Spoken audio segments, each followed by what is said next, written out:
Hi, welcome to this channel and this video. And today we are going to be talking all about concluding paragraphs. Why? Well, honestly, it's because I asked some students the other day what they are having trouble with on essays, and they said conclusions. They actually said, I can write the whole essay and then I get to the very end and then I have no clue what to do in my conclusion. And so, shout out to Jason, Enrico, and Valeria. Thank you for the idea. Today, we're going to be talking about those concluding paragraphs. So let's get started.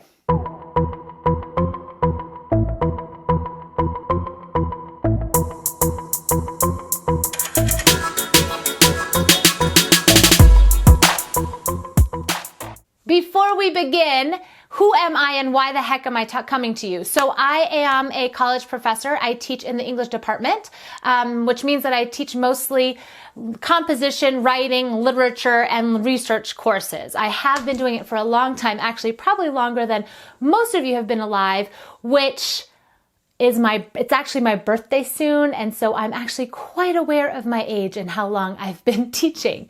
So, yeah. I sort of have a little bit of experience, and hopefully I'm able to explain it in a way that is useful and helpful for you. So conclusions. Here's what I hear the most often from students when I ask them, well, what have you been taught to put in conclusions? What do you usually put in your conclusions? Students will usually say something like, restate the thesis statement, but not directly copy and paste, which is true, and summarize all of your evidence. Something to that. Put all your evidence in there and restate your thesis statement. So those are both semi in the vicinity of where we want to go, but let's get a little more specific here, because even with that, it doesn't provide a great guidelines to actually how to write sentence by sentence that concluding paragraph. So here's what I have for you is there are three components that go into every conclusion. And let me put this right here. Let me say this right now is I'm talking about academic essays. So research essays, analytical essays, opinion pieces, that's sort of the realm that I'm talking about. I am not going into creative writing here. So if that's what you're wanting, find a different video. So we're going to be talking about academic essays right here in the form of research, analytical, response papers, things like that.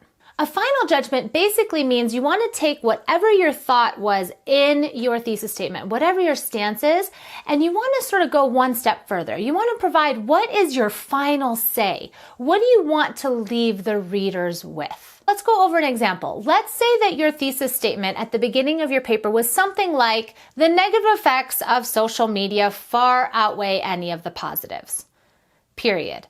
That could be your thesis statement, and then your entire paper would be, I would assume, about all of the negative effects or consequences that social media has brought to people, our nation, whoever it is. Now, in your conclusion, because I have been your reader for 2 pages, 3 pages, 10 pages, 20 pages, 70 pages, I'm on the ride with you. So you do not have to tell me again what your thesis statement is because I know it. I've been following along. So you want to actually state what exactly is your stance, your final judgment, just like in a courthouse, on this subject matter. You want to be more poignant than you were at the beginning. And you can do that because now your reader has read all of your ideas and your arguments so that they're on board and they know where you're coming from. So your final judgment could look something like, the United States has reached a point where the consequences of social media has led to a 30% increase in both depression and suicide rates, and it needs to stop. Period. We're still talking about social media here. We're still talking about the negative effects, but based on whatever you were talking about with your arguments, now you can link it to suicide and depression, which is probably one of the focuses in your paper, and that you're really saying, let's stop this thing. Now I'm really clear about how you stand on this issue. So that's what I would say is a final judgment.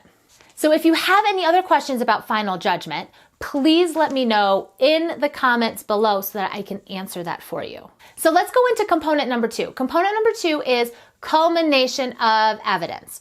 So instead of just willy-nilly summarizing some of your evidence, I want you to be very clear of what culmination means. So culmination, if you think of like a peak, right, the culmination is the top. Basically, you want to summarize your strongest pieces of evidence. So you're going to go through your entire paper and you're going to look at what is my strongest evidence, and you're going to summarize that, meaning you're going to make it shorter and put those in your conclusion. Think of it like closing statements that lawyers make in the courthouse. Now, I get it, I'm not a lawyer, but I've watched a lot of those movies.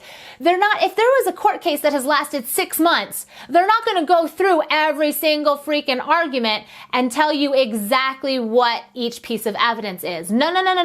They are going to give you the most important evidence for you to remember as the jury or as your reader, for you to really leave, we're talking about papers here, so for you to leave, or for your readers to leave the paper being like, aha, that's the evidence that I need to remember. So component number 2 is you're going to culminate your evidence. You're going to provide summaries of only the most important evidence that you've provided in your paper. And that's if it's a paper of 2 pages or 72 pages. You go through and you summarize only the most important pieces of evidence.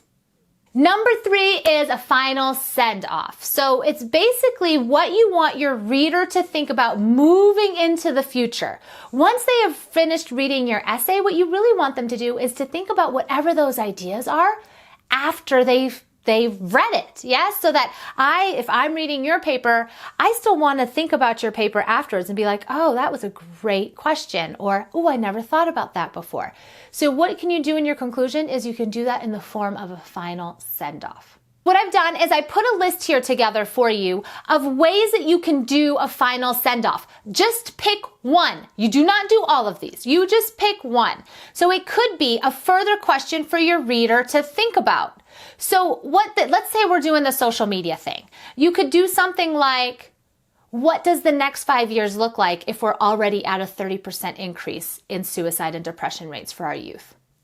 That could be a question that you ask at the end, and then your reader's like, yes, what does the next 5 years look like? Okay, move on. Let's keep going. You could do further implications of what you wrote about. So what does this mean? It means that, like, what do your ideas imply, or what do you suggest moving forward? So again, if we're using that thesis statement about social media and stopping social media, you may want to go a little bit further and explain, well, what does that really mean if we do stop social media? Or what could be the benefits of that? Or whatever it is, yes? You want to provide the implications. You could talk about further complications of your topic. So maybe you then talk about what social media platforms are the worst. Maybe it's not social media, all of it. Maybe it's just one or the other. Maybe it's just Snapchat or just Twitter or just Instagram or just Facebook or a melding of the two. I don't know what it is. You do, so you provide it. Another one is redefining a key term. So again, if we're talking about social media, depression and suicide rates, maybe you talk about anxiety, or maybe you define social media, or maybe you even bring in a new term, which might be the next one, is like smartphones. So maybe the issue is not necessarily social media, but it's in addition to smartphones. So that could be something that you do. You could do gaps in literature related to your topic. So gaps in literature it goes right into the next one, is where do we need to do further research? So maybe when you were finding out numbers for depression and suicide, there was not anything for anxiety or OCD, or put your term in there. And so that might be a gap in literature. And again, that's like room for people to then research on your topic or expand on that idea or think about that further as they're walking away from your essay. That's a good thing. Let's keep going.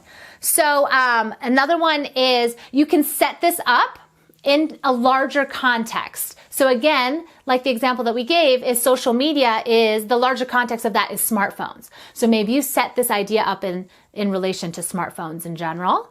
And then the last one is you can link it to a current media or current events going on. So that could be something like you link this idea to the show 13 Reasons Why. I think that's what it's called.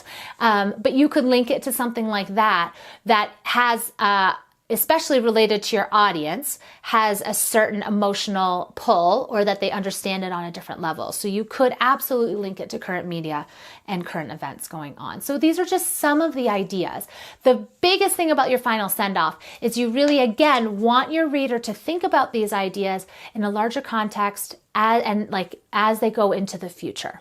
So what are the implications of whatever you've just written about? So that's it, folks. Those 3 components go into your conclusion. You're going to have our final judgment, which is basically you're giving me a stronger stance of your thesis statement. It's like, really, how do you feel at this point at the end of your paper? Number 2 is you're going to provide culmination of evidence. Culmination of evidence, again, is summarizing only your most poignant, your most important pieces of evidence, your strongest evidence. And then the last thing is your final send-off. And that, again, is into the future. What do you want your reader to think about? Now, ultimately, you can do this in any order. It can be in any order. Usually it'll go in that order that I just provided, but of course use your creativity and you know what fits. So just sort of play around with that if you want to. And I hope that this was helpful. So if it was helpful, please click the like button so I know, or please write it in the comments. If you have any further questions, please again write those in the comments so that I know. And if you are still like, I still don't know, CL, how to write these conclusions, I'm still not clear, please put that in the comments, because just like being a student, I'm always a work in progress. Yes, my teaching is also not perfect. And so I am always learning. So if there is something that is unclear to you, please let me know so that I can address that and hopefully be clear in the future. Thank you so much for watching. I hope that it was helpful for you. I know that at least for many of my students and for me myself, I like to have sort of certain things that need to go in a body paragraph or a conclusion or an introduction. So that's hopefully what I tried to provide for you today. If you also have questions about body paragraphs, I did do a video on body paragraphs specifically. So you can actually click right here or right here. And I'll also link down to that one down in the description. So go check that one out. I am also posting a lot of things related to school, but also life and family and all of that on Instagram. So if that is something that you're interested in, feel free to go to CL Amundsen on Instagram and find me there. I so appreciate you being here with me and learning about conclusions. And if you want more information, oh my gosh, that came out really loud. If you would like more information, feel free to subscribe, or please subscribe to this channel so that you get notified whenever there are videos by clicking the bell. I feel like I did that all out of order. My son, my 9-year-old, would be like, this is the order you do it in, and I totally messed it up, but y'all know what I mean. Yes, subscribe, click on the bell, like this video, comment below. Okay, all the fun things. Thank you so much for joining me. Have a nice day. Bye. Let's try it out. Let's try it out. Oh my gosh, my glasses are filthy. Filthy! Let's do that again. Whew. Please check me out. Check you out? What is going on? We'll put my cutie kitties in there. Kitties like kiddos. Oh my gosh, let's try that again.